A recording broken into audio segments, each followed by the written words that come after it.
Hey there! Is today your first time here? Or maybe your first time in a while?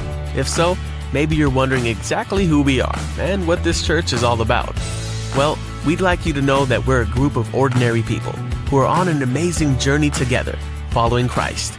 Our guide is the Bible because it's the divinely inspired Word of God, and it will never take us in the wrong direction. Along the way, we hope you'll see that we are welcoming and spiritually passionate, and that getting to know you is a big deal to us. We know that the road is rough sometimes, but we'll work really hard to bring you practical and relevant messages to equip and encourage you through life's ups and downs. We want you to know that we care about this community, and we believe that it's our job to make it a better place. So, no matter who you are or where you've been, we're glad you're here with us today, and we hope that you'll join us on our journey, following Christ and living out His plan for us. So, welcome to church.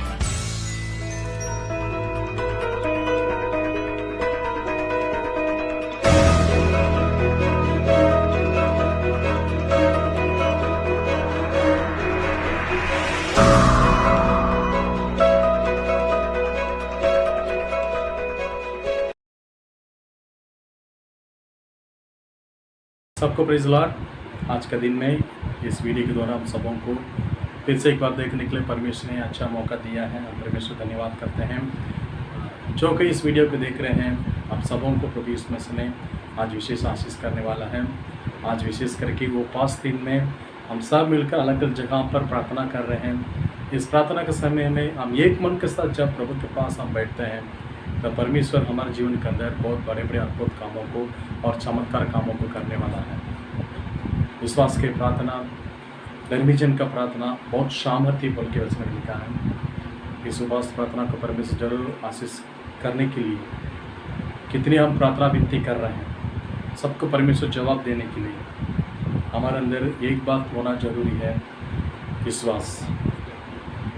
मेरा परमेश्वर मेरा प्रार्थना को सुन रहा है।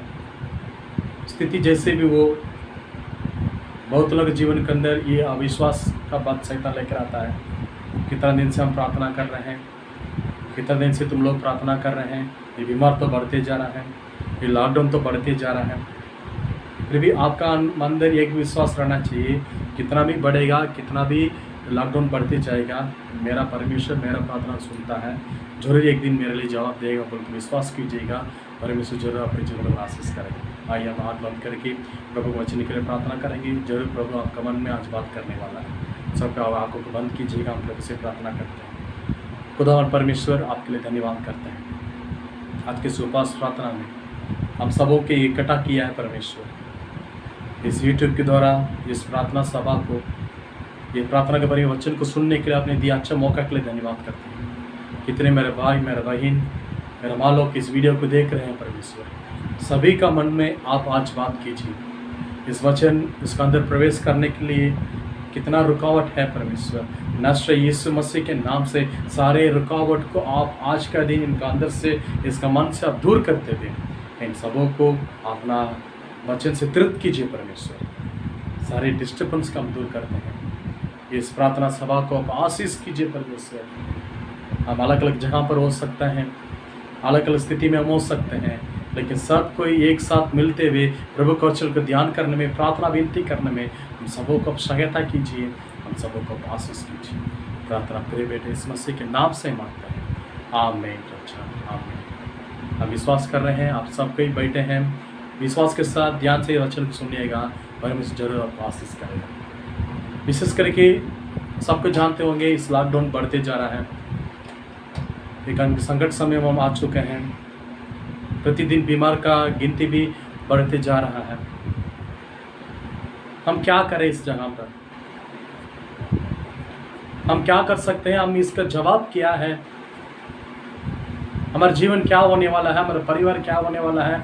आने वाले दिन में हम कैसे जिएंगे बोल के सबके अलग अलग चिंता में जी रहे हैं। प्रभु जान रहा है, लेकिन इस समय में आपके लिए विशेष कुछ सलाह देने चाहते हैं।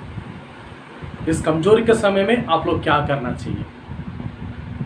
ये विपत्ति के समय में, ये मुश्किल के समय में, इस बीमार के समय में आपका जीवन के अंदर क्या आवश्यकता है? बाइबल में बहुत प्रभु का दासों का जीवन हम देखते हैं, दासी लोग का जीवन के अंदर देखते हैं। यीशु मसीह के जीवन में भी देखते हैं। कभी भी परेशान आए, कभी भी कुछ मुसीबत आएगा, लोग सब एक ही हथियार को इस्तेमाल किया। वो हथियार का नाम है प्रार्थना।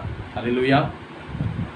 जब आप प्रार्थना करते हैं, वो प्रार्थना के अंदर सारे सामर्थ्य, सारे भलाई छुपा हुआ है। क्योंकि यीशु मसीह को जब परेशानी आया, तब यीशु मसीह आपके जैसे मेरी चिंता नहीं किया। वो एक बात करने लगा, गिस्तेमनी वाटिका में जाकर वो रात पूरा रो के प्रभु ने प्रार्थना किया। जब चेले लोगों को परेशानी आया, तब उन लोग प्रार्थना किए। जब मूसा का परेशानी आया, तब स्वर्ग के देखता था। जब सारे लोगों के जीवन के अंदर परेशानी बढ़ते जाता था, विश्वासी लोगों के जीवन के अंदर सबको एक ही बात है, प्रार्थना प्रार्थना प्रार्थना। आज आपके जीवन के अंदर भी, मेरे जीवन के अंदर भी इस परेशानी से हम छुटकारा पाने के लिए, हम सुरक्षित रहने के लिए एक बात आवश्यकता है। वो बात का नाम है प्रार्थना। आज आपको यही बताना चाहता हूँ, प्रार्थना का सामर्थ्य क्या है, प्रार्थना करने से हम क्या कर सकते हैं, इस प्रार्थना के द्वारा हमारे जीवन के अंदर क्या होने वाला है। सब कोई तो प्रार्थना करते हैं, लेकिन बहुत तो इस प्रार्थना का सामर्थ्य नहीं जानता है। वैसे प्रार्थना है बोल के करके आप लोग छोड़ देते हैं, लेकिन मेरे प्रिय, इस प्रार्थना में बहुत बहुत बहुत बड़े बड़े सामर्थ्य है। हम वचन में योना का किताब में देखते हैं, जब मछली का पेट के अंदर वो प्रार्थना कर रहा है, 3 दिन रात भर प्रार्थना कर रहा है, उसी के अंदर से जो प्रार्थना कर रहा है उसी को मेरा परमेश्वर सुन रहा था। दाऊद का जीवन के अंदर देखते हैं हम लोग, उसी के जीवन के अंदर, उसी का परिवार के अंदर जब परेशानी बढ़ने लगा, उनका जीवन के अंदर जैसे वो प्रार्थना करने लगा, वो प्रार्थना का सामर्थ्य उनका जीवन के अंदर आपस में देखने लगा। आज आपके जीवन के अंदर भी, मेरा जीवन के अंदर भी दाऊद जैसे, मूसा जैसे, यहोशू जैसे, यूसुफ जैसे और घड़ी और समय प्रभु को देखने के लिए प्रार्थना करने की सीखना बहुत जरूरी है। जो व्यक्ति प्रार्थना करेगा वो कभी लज्जित नहीं होगा। जो व्यक्ति प्रार्थना करेगा वो जीवन कभी मुसीबत नहीं आएगा। जो व्यक्ति प्रार्थना करेगा उसके जीवन के अंदर कभी परेशानी नहीं होगा। इसलिए इस प्रार्थना करने के लिए प्रभु आज आपके एक मौका दे रहा है। सोचिए, और प्रार्थना में आगे बढ़ने के लिए और प्रभु में आगे बढ़ने के लिए इस लॉकडाउन बढ़ते जा रहा है। अच्छा मौका, आप सभी लोगों का अच्छे से घर में बैठकर प्रार्थना कर सकते हैं। एक वचन हम लोग पढ़ेंगे प्रार्थना के सामर्थ्य के बारे में, याकूब को किताब उसका 5 अध्याय का उसका जीव पढ़ेंगे हम लोग। 13 वचन में इसे लिखा है, याकूब का उसका 5 अध्याय का उसका 13 वचन में है, यदि तुम में कोई दुखी हो तो वो प्रार्थना करे। 5 का याकूब का किताब उसका 5 अध्याय का 13 में, यदि तुम में कोई दुखी हो तो क्या करना है, प्रार्थना करना है।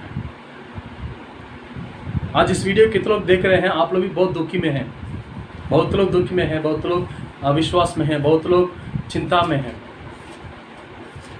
आपके एक प्रभु एक बात कहता है मेरे, यदि आप दुखी में हैं, आप प्रार्थना कीजिए, आप प्रार्थना कीजिए, सारे दुखी बदल जाए आपका जीवन के अंदर से, सारी परेशानी आपका अंदर से बदल जाएगा, ज़्यादा बीमार आपका अंदर से बदल जाएगा। इस प्रार्थना बहुत जरूरी है। एक ही बात प्रभु ने कहता है, यदि कोई दुखी में है तो आप प्रार्थना कीजिए। आज लेकिन हम आजकल क्या करते हैं, दुखी होने से कोई बैठ के प्रार्थना करना नहीं चाहता है। दुखी होने से हम रोना धोना करते हैं, चिंता करते हैं, एक दूसरे को बोलते हैं ऐसे हो गया है, क्या करेंगे। प्रार्थना का मतलब ये है, मैं बहुत बार मेरा कलिसिया बोल चुका हूँ, प्रभु से बात करना है। हमारे दिल का बात जो है हम प्रभु से जो बताना चाहते, जैसे एक माँ बेटा के पास जो भी बोलती है, बेटा माँ के पास सबको बोलता है, वैसे एक रिश्ता बनने के नाम को बोलते हैं प्रार्थना। जो प्रभु से अब आप दुखी होने की जरूरत नहीं है, जो उसको सुनने वाला है, जो उसको जवाब देने वाला है, उसी के पास आप बताना है इस प्रार्थना का सामर्थ्य क्या है। चिंता मत कीजिए, दुखी होने के समय में एक ही नाम, एक ही काम, यीशु मसीह को देखते हुए प्रार्थना करना है, प्रार्थना करना है। बहुत लोग बोलते हैं कितना प्रार्थना करेंगे भैया, कितना प्रार्थना करेंगे भैया, दिन पूरा प्रार्थना कर, रात पूरा, लेकिन परेशानी तो बढ़ते जा रहा है, बीमार तो बढ़ते जा रहा है, क्या करेंगे क्या करेंगे। फिर भी प्रार्थना कीजिए। जिस दिन मछली का पेट के अंदर योना ने किया, उसी समय प्रार्थना शुरू कर दिया, तुरंत प्रभु ने जवाब नहीं दिया। 3 दिन, पहला दिन प्रार्थना कर रहा है, दूसरा दिन प्रार्थना कर रहा है, तीसरा दिन प्रार्थना कर रहा है। 3 दिन के बाद वो मछली उनको बाहर छोड़ा। ये आवश्यकता नहीं है हम कितना प्रार्थना कर रहे हैं सबका आज ही जवाब देना है, ये कुछ नियम नहीं है।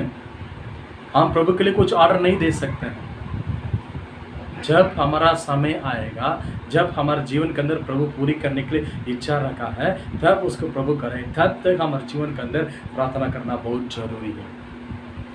आज मेरे बहन प्रभु आपसे बात कर रहा है, मेरा भाई आपसे प्रभु बात कर रहा है। विश्वास में आप थोड़ा कमज़ोर हो चुके हैं, इस प्रार्थना में थोड़ा से कमज़ोर हो चुके हैं, थोड़ा उस विश्वास को प्रार्थना के समय और थोड़ा से बढ़ाएगा। इस प्रार्थना आपके जीवन के अंदर सारे दुख, सारे कमज़ोर को बदलने वाला है। यदि कोई तुमसे कोई दुखी में है, प्रार्थना कीजिए। अब अगल बगल में कोई दुखी में है तो बोलिए, आप लोग प्रार्थना कीजिए, हम आपके लिए प्रार्थना कर रहे हैं, मेरा कलीसिया आपके लिए प्रार्थना कर रहा है, अब दुखी होने की जरूरत नहीं है, हम आपके लिए प्रार्थना कर रहे हैं बोल के हिम्मत से बोलिएगा। आपका प्रार्थना, ये मेरा प्रार्थना, सबका प्रार्थना सुनकर प्रभु उनका जीवन के अंदर, हमारे जीवन के प्रभु ने अद्भुत और बड़ा काम करने वाला है। इसमें लिखा है, और एक वचन पढ़ने से पहला 13 वचन में लिखा है, यदि तुम में कोई दुखी है तो तुम क्या करना है, प्रार्थना करना है। उसके बाद 16 वचन में ऐसे लिखा है, मेरे प्रिय, इसलिए तुम अब आपस में एक दूसरे के सामने अपने अपने पापों को मान लो और एक दूसरे के लिए प्रार्थना करो। एक दूसरे के लिए प्रार्थना करो। आमने सामने कितने लोग एक दूसरे के पाप को मान लो और एक दूसरे के लिए प्रार्थना करो। उस प्रार्थना का बाइबल में सारे बिल्कुल ज़्यादा आवश्यकता देने के कारण क्या बोलने से वही रास्ता है और उसको छोड़कर कोई रास्ता नहीं है बाइबल में। आजकल हम जानते हैं मसीह लोग भी, जो प्रभु को जानता है, जो काफ़ी साल से क्रिश्चियन हैं, उन लोग भी इस प्रार्थना का सामर्थ्य को नहीं समझने के कारण गलत रास्ता ढूंढता है। कहाँ पर चंगाई मिलता है, जहाँ पर भलाई मिलता है, इधर जाने से मिलता है क्या, उधर जाने से मिलता है क्या, कहाँ पर जाएंगे, क्या करेंगे बोल के। मेरे प्रियो, इस प्रार्थना छोड़कर दुनिया में कहीं भी रास्ता नहीं। मैं हिम्मत से बोल सकता हूँ, वचन में इसे लिखा है, इस दुनिया पर सारे परेशान के एक जवाब क्या बोलने से वो सिर्फ मेरा यीशु मसीह के पास है। वो युगना हमारे बीच में रहने वाला है। वो आज और कल कभी भी बदलने वाला नहीं है। वो सर्वदा एक ही समान रहने वाला परमेश्वर है। उनके पास के लिए सारे बीमार का, सारे कमजोर का, सारे मुसीबत का जवाब है। मेरे प्रियो, तो कैसे हम पा सकते हैं? सिर्फ प्रार्थना के द्वारा। इसलिए दुखी मत होइएगा, खुशी से रहिएगा, प्रार्थना कीजिए। मेरा परमेश्वर मेरा प्रार्थना को सुन रहा है। मैं मछली के पेट में रहने से भी, कमजोर में रहने से भी, मैं अदलाक के बीच में रहने से भी मेरा प्रार्थना को मेरा परमेश्वर सुन रहा है। मेरा जीवन जरूर बदलेगा बोल के विश्वास से और प्रार्थना कीजिएगा। जरूर परमेश्वर आपके जीवन के अंदर प्रार्थना सुन के प्रभु जवाब देने वाला है। इसमें लिखा है, मेरे में पहले जैसे पढ़े थे, अपने आप पापों को मान लो और एक दूसरे के लिए प्रार्थना करो, जिसके चंगाई हो। जो धर्मी जन का प्रार्थना के प्रभाव बहुत कुछ हो सकता है। अब जब प्रार्थना करते हैं चंगाई मिलता है। वो चंगाई क्या बोले, उसके बाद साथ से लिखा है, वो प्रार्थना का प्रभाव से बहुत कुछ हो सकता है। ये प्रार्थना के द्वारा बहुत कुछ आपके जीवन के अंदर हो सकता है। इस प्रार्थना के द्वारा आपके जीवन के अंदर बहुत कुछ हो सकता है। हम पुराने में बढ़ते हैं, अब्राहम का पत्नी जो हसीरा का जीवन है, जो हसीरा ने जंगल का मार्ग में जाने के समय में उसको सुनने वाला कोई नहीं है, उसको मदद करने वाला कोई नहीं है, लेकिन प्रभु ने उसका दिल का बात को जान रहा था। वो पुकारी, अब मुझे मदद करने के लिए कोई नहीं है। उसका आंसू को परमेश्वर ने देखा है। आज आपका आंसू को परमेश्वर देख रहा है। हन्ना का जीवन हम देख रहे हैं, वो रो रो के प्रार्थना कर रही है। कितना दिन से प्रार्थना कर रही है पता नहीं, लेकिन साल भर रोज़ दिन कलिशा आती है, वो रोज़ दिन प्रार्थना कर रही है। जरूर मेरा जीवन बदलेगा, जरूर कोई ना कोई समय मेरा प्रार्थना प्रभु नहीं सुनेगा। मेरे जीवन के अंदर भी मैं एक अद्भुत बातों को देख सकता हूँ बोल के जब हन्ना ने उस सोचना करके प्रभु का भवन में आई थी। एक दिन नहीं, 2 दिन नहीं है मेरे प्रिय, काफ़ी साल आई थी प्रार्थना करने के लिए। काफ़ी समय प्रार्थना की है, रो रो के प्रार्थना की है। पहला सामुएल पहला अध्याय में लिखा है, वो रो रो के प्रार्थना कर रही है, क्योंकि उसके अंदर विश्वास था, मेरे परमेश्वर मेरा प्रार्थना कभी ना कभी सुनेगा। ये प्रार्थना का प्रभाव से बहुत कुछ हो सकता है। जिस दिन अन्ना ने रो रो के प्रार्थना की है, पहला दिन कालियत में किया होगा, दूसरा दिन कालियत में किया होगा, तीसरा दिन कालियत में किया होगा, 1 साल 2 साल कालियत में किया होगा, लेकिन जिंदगी भर जाने प्रभु कभी नहीं देता है। एक समय था प्रभु उनका अंदर रखा था, उनका जीवन में वो प्रार्थना का जवाब सामुएल को प्रभु ने उसका हाथ में दिया। उसे सामुएल पाने की तक वो प्रार्थना की। अब हम कैसे हैं? आजकल भगवत जीवन का अंदर बहुत लोग परिवार के अंदर आशीष क्यों नहीं मिल रहा है? प्रार्थना तो कर रहे हैं लेकिन नहीं मिल रहा तो 1 दिन करते हैं, 2 दिन करते हैं, नहीं मिला तो विश्वास को छोड़ देते हैं, प्रार्थना को छोड़ देते हैं। हन्ना जैसे प्रार्थना आपका जीवन की आवश्यकता है। स्तर के बारे में पढ़ते हैं, स्तर के किताब में पूरा देश नष्ट होने वाला है। सारे यहूदी लोगों को मारने के लिए उसको पूरा योजना बन चुका है। रात भर उपवास करके प्रार्थना कर रही है, मेरा प्रजा को, मेरे लोगों को मैं ही बचाने वाली हूँ। मैं जरूर जाता हूँ, मेरे यीशु मसीह के नाम से मैं प्रार्थना करता हूँ। मेरे जीवन में ये मेरा अच्छा मौका है, इस मौका को मैं इस्तेमाल करना चाहिए, मैं प्रार्थना करना चाहिए। मेरे लोगों का जीवन बचने के तक मैं प्रार्थना करूँगी। प्रार्थना की है, सारे यहूदी लोगों को प्रभु ने उसके द्वारा बचाया। आज आपका प्रार्थना, मेरा प्रार्थना कैसे है मेरे प्रभु? हमारा प्रार्थना सामुएल के देखने तक है क्या? अपने लोगों को बचाने तक है क्या? प्रभु ने वही नहीं पूछता है चेले लोगों के पास। आखिरी समय में प्रभु जब करा था, पूछ रहा था क्या मेरे साथ 1 घंटे भी आप लोग प्रार्थना नहीं कर सकते? आज प्रभु ने वही देना है। आपकी प्रार्थना बहुत जरूरी है। ये लॉकडाउन का समय आप जी रहे हैं मेरे प्रभु, बिना मतलब का समय को खर्च मत कीजिएगा। एक दूसरे को मिलने में, एक दूसरे को बात करने में, मोबाइल देखने में, टीवी देखने में, वो काम में, ये काम में बिजी मत होइएगा। प्रार्थना में बिजी रहिएगा, बाइबल पढ़ने में बिजी रहिएगा। कितना आप प्रार्थना कर रहे हैं, कितना आप प्रार्थना कर रहे हैं, उतना आपका जीवन के प्रभु ने सामर्थ्य कामों को आशीष का प्रभु करते जाएगा। इसलिए मेरे प्रार्थना को मत छोड़िएगा। जब भी मौका मिलता है प्रार्थना करते रहिए, प्रार्थना करते रहिए। आप प्रार्थना करने से आप केवल आशीष नहीं पाते हैं, आपके उधर आपका परिवार आशीष पाएगा, आपका बाल बच्चे भी, आपका पति भी, आपके जीवन का कितने लोगों का, सब कोई आपका एक जन का प्रार्थना के द्वारा जरूर बच सकता है। इसलिए इस प्रार्थना कभी मत छोड़िए। इसलिए परमेश्वर कहता है दुखी हो तो तुम प्रार्थना करो, एक दूसरे के लिए प्रार्थना करो। इस प्रार्थना के प्रभाव से बहुत कुछ हो सकता है।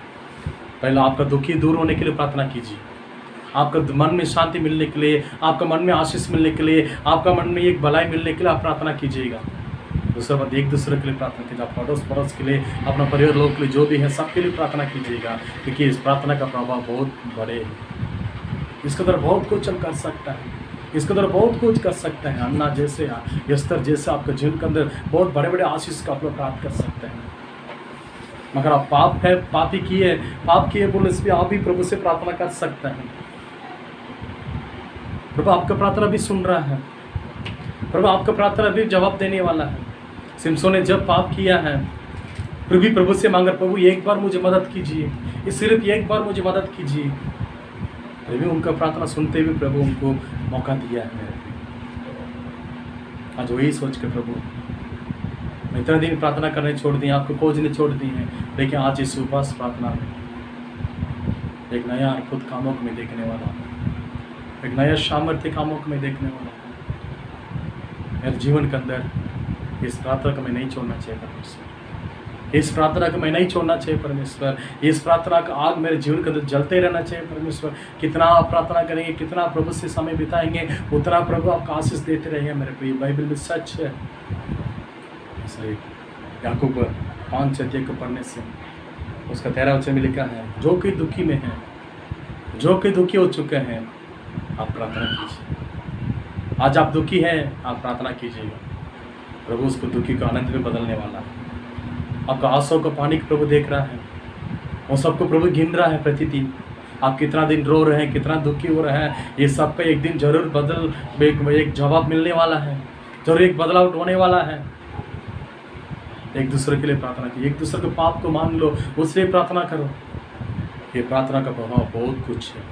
इस प्रार्थना के द्वारा बहुत कुछ हम कर सकते हैं। इस प्रार्थना के द्वारा बाइबल में देखते हैं बड़े बड़े राज्यों को लोग गिराया, बड़े बड़े राजा लोगों को प्रभु ने गिराया, बड़े बड़े अद्भुत जंगल मार्गों में देखते हैं सब जगह पर प्रभु इतना सामर्थ्य काम किया है। वैसे प्रभु आपका जीवन करे, मेरे जीवन प्रभु करने वाला मेरे प्रभु। इसलिए आज उपास का प्रार्थना में ये छोटा से मैसेज के द्वारा आपको मिले आज, इस प्रार्थना को मत छोड़िएगा।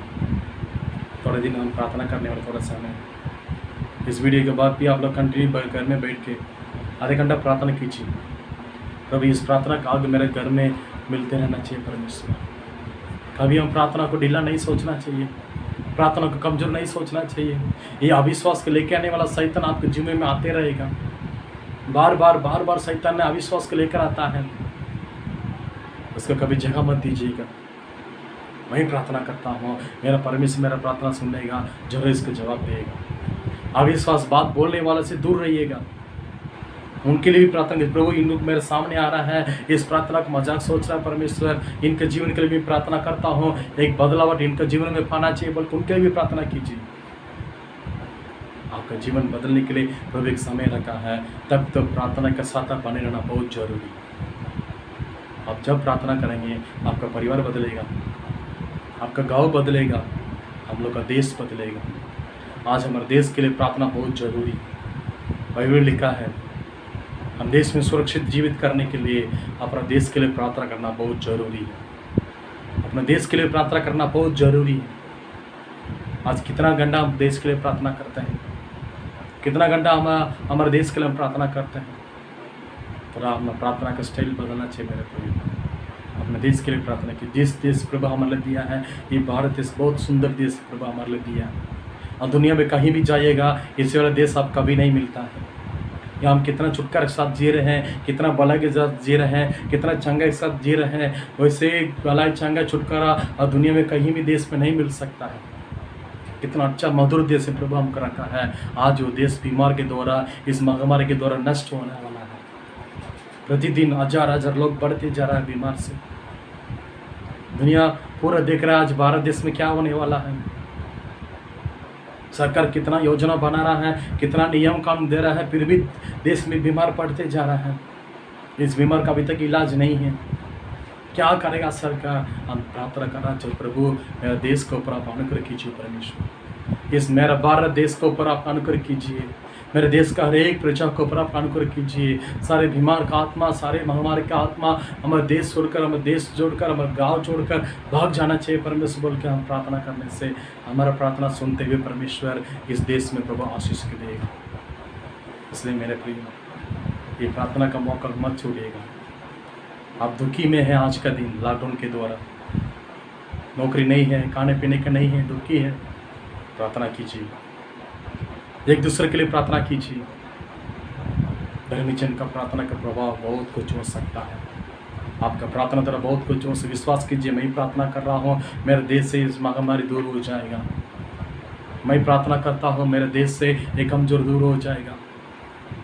मेरे गांव के अंदर इस बीमार नहीं आएगा, मेरा जिला के अंदर इस महामारी नहीं आएगा। हम प्रार्थना करते हैं मेरे देश को प्रभु सुरक्षित करेगा बोल के। जब आपका अंदर विश्वास आएगा, आपके तो प्रार्थना द्वारा, मेरे प्रार्थना द्वारा प्रभु देश को बचाने वाला है। उड़ीसा में देख रहे हैं आज का दिन, गया आप सब तक 80-90 का गिनती था, लेकिन आज वो 180-190 के अंदर पहुँचने वाला है।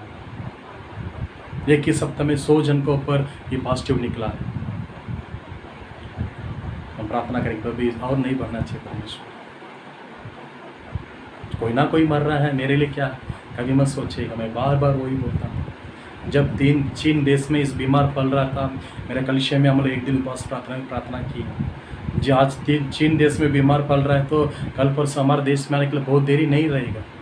आज हमारे देश के अंदर बीमार आ चुका है। अभी भी हम प्रार्थना नहीं करेंगे तो कल परसों हमारे गाँव के अंदर भी आ सकता है, हमारे घर के अंदर भी आ सकता है। मेरे प्रिय, मैं डरवाने के लिए नहीं बोल रहा हूँ। प्रार्थना बहुत ज़रूरी है। इस प्रार्थना बहुत ज़रूरी है। प्रार्थना का मजाक मत सोचिएगा, प्रार्थना के ऊपर विश्वास रखिएगा। मैं प्रार्थना करता हूँ, इस महामारी से मेरा परमेश्वर मुझे ज़रूर बचाएगा। और कितना दिन लॉकडाउन बढ़ेगा पता नहीं, कितना लॉकडाउन बढ़ने से भी मैं प्रार्थना करते रहता हूँ। मेरा परमेश्वर मुझे आशीष करते रहता है। कुछ प्रार्थना भी निकले, मैं आपको बोल रहा हूँ। पहले हमारे देश के लिए प्रार्थना कीजिए।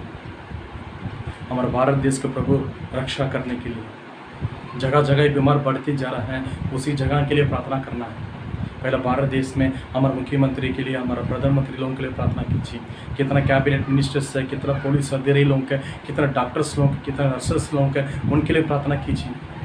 कितने साफ सुथरा करने वाला हमारे भाई बहन लोगों के, इनके लिए प्रार्थना कीजिए। प्रभु उनको सुरक्षित करना चाहिए, उनको प्रभु बला चंगा रखना चाहिए। उन लोग बला चंगा रहेगा तब हमको इलाज कर सकता है, हमारे को प्रभु बला चंगा रख सकता है। उन लोग जो भी योजना बनाता है बिना मतलब से कुछ नियम नहीं निकलेगा देश में। हमारे देश में कितने अधिकारी लोगों को प्रभु ने दिया है, कितना प्रधानमंत्री है, कितना राष्ट्रपति है, उनको प्रभु इसलिए रखा है, उनको देश को उन लोग चला सकता है। लोग जो भी नियम देता है, बहुत लोग सोचते हैं इन लोग कैसे लॉकडाउन कर दिया है, उन लोग ऐसे कर दिया, बिना मतलब से कुछ भी कोई भी नहीं कर सकता। इसका पीछे सब उन लोग बड़ा योजना के साथ करता है। उनको भी प्रेशर होगा, उनको भी देश को चलाना है, देश का पैसा को कहाँ से, आर्थिक स्थिति बहुत कम हो चुका है, वो कहाँ से लोग, उनको भी अलग प्रकार टेंशन है। उनके सरकार को जो भी नियम देता है सरकार, उसके लिए हमारे देशवासी लोग साथ देना चाहिए, उसके लिए हम प्रार्थना करना चाहिए। पहले हम उसको साथ देना चाहिए, उसे बोल के प्रार्थना कीजिए। जो नियम दे रहे हैं उसको हम, एक जन बदल गया तो धीरे धीरे सब कोई बदल जाता है, इसलिए उसके लिए हम प्रार्थना करेंगे। दूसरा, ये महामारी जहाँ पर फैल रहा है ज़्यादा, आज देख रहे हैं हम न्यूज़ में, महाराष्ट्र, गुजरात में, दिल्ली में, तमिलनाडु में, यूपी में, बिहार में प्रतिदिन बढ़ते जा रहा है। उन लोग के लिए प्रार्थना करेंगे। प्रभु उस देश में कितने लोग बीमार में हैं परमेश्वर, उस क्षेत्र में कितने लोग कमजोर में पड़ चुका है, उनके प्रभु सुरक्षित कीजिए, उनको चंगा कीजिए परमेश्वर, और नहीं फैलना चाहिए। तीसरा चीज़ है, इस बीमार का इलाज जल्दी बनना चाहिए। हमारे देशवासी में, देश में कितना विज्ञानी लोग है, कितना बुद्धिमान लोग है, प्रभु सबको बुद्धि देना चाहिए, जल्दी से जल्दी इसका दवाई मिलना चाहिए। उसके बाद हमारा उड़ीसा के लिए प्रार्थना कीजिए, अपना मुख्यमंत्री के लिए, अपना अधिकारी लोगों के लिए प्रार्थना कीजिए। पूरा दुनिया आज हमारा देश का, हमारा क्षेत्र को तारीफ कर रहा है, हमारे मुख्यमंत्री लोगों को आशीष करने के लिए। उनके मुंह से जो भी बात निकलता है उसको हमारा उड़ीसा लोग सब मानने के लिए प्रार्थना करेंगे। अपना परिवार के लिए, अपना गांव के लिए प्रार्थना कीजिए। जरूर इस सारे प्रार्थना निवेदन को प्रार्थना कीजिएगा। इस महामारी से प्रभु आपको, हम सबको बचाने वाला है। सबके अपराध को बंद करके हम प्रार्थना करेंगे। इस मसीह के नाम से हम प्रार्थना करते हैं परमेश्वर। इस प्रार्थना का सामर्थ्य हम जानना जरूरी है परमेश्वर। यदि कोई तुमसे कोई दुखी में है तो प्रार्थना करो बोल के लिखे दिया। आज दुनिया पूरा दुखी में है परमेश्वर, हम सब दुखी में फंस चुके हैं। हम प्रार्थना कर रहे हैं परमेश्वर, मेरे देश को, हमारे लोगों को आप बचाइए, हमको बचाइए परमेश्वर। एक दूसरे के लिए प्रार्थना करिए। प्रभु का सबसे बड़ा नियम, जैसे अपने आप तुम प्रेम करता है वैसे एक दूसरे भी प्रेम करो बोल के प्रभु ने नियम दिया है, और नियम के पीछे करना जरूरी है। हम प्रार्थना करते हैं प्रभु, हम एक दूसरे के लिए प्रार्थना करते हैं। जैसा मेरे वचन में लिखा है, मेरे प्रिय, धर्मविचन का प्रार्थना का प्रभाव से बहुत कुछ हो सकता है। मेरा प्रार्थना के द्वारा प्रभु बहुत कुछ कर सकता है। हन्ना के प्रार्थना के द्वारा प्रभु सामुएल को दिया है। एस्तर का प्रार्थना के द्वारा प्रभु पूरा यहूदी लोगों को बचाया। आज मेरे प्रार्थना के द्वारा प्रभु मेरा आशीष जो है वही देने वाला है। मेरे प्रार्थना के द्वारा मेरे देश को भी प्रभु बचाएगा। हम प्रार्थना करते हैं परमेश्वर, जिस देश में जो महामारी फैल रहा है परमेश्वर, इस बीमार के लिए हम प्रार्थना करते हैं। इस बीमार के लिए प्रार्थना करते हैं यीशु मसीह के नाम से। इस बीमार यीशु मसीह हमारे देश छोड़ के भाग जाना चाहिए परमेश्वर। और सारे अधिकारी लोगों को आप आशीष कीजिए, सारे मिनिस्टर्स लोगों को आशीष कीजिए, सारे डॉक्टर लोगों को, नर्सेस लोगों को, सभी को अपना बुद्धि और ज्ञान से भरिए परमेश्वर। कितना पुलिस अधिकारी लोगों के सुरक्षित काम में फंसे हैं, सबों को बला छंगा रखिए परमेश्वर। हमारे गाँव में, हमारे क्षेत्र में इस बीमार को दूर कीजिए परमेश्वर। इस समस्या के नाम से प्रार्थना करते हैं। हमारे सारे विश्वासी भाई बहन लोग का प्रार्थना करते हैं। उन सबों को पास से कितनों के इस वीडियो को देख रहे हैं, उनका जीवन के अंदर आज भी को भी बीमार में है, जो भी कमज़ोर में है, उनके लिए प्रार्थना करते हैं। सारे बीमार, सारे कमज़ोर को अभी के वक्त में उनसे दूर कीजिए, उन सबों को आशीष कीजिए परमेश्वर। सारे छोटे बच्चे लेकर बड़े तो सबका जीवन के अंदर अपना शांति, अपना चंगा से तृप्त कीजिए, उन सबों को आशीष कीजिए। इस प्रार्थना सभा को, प्रभु जी इस उपास प्रार्थना को आप आशीष किए हैं। इस प्रार्थना आज का दिन हम करते रहने के लिए हम सबों को आशीष कीजिए, हम सबों को भला चंगा रखिए। प्रार्थना प्रिय बेटे इस मसीह के नाम से मांगते हैं, आमीन। आमीन। मेरे प्रियो, एक बात याद रखिएगा, आज के दिन पर उपवास प्रार्थना का समय है।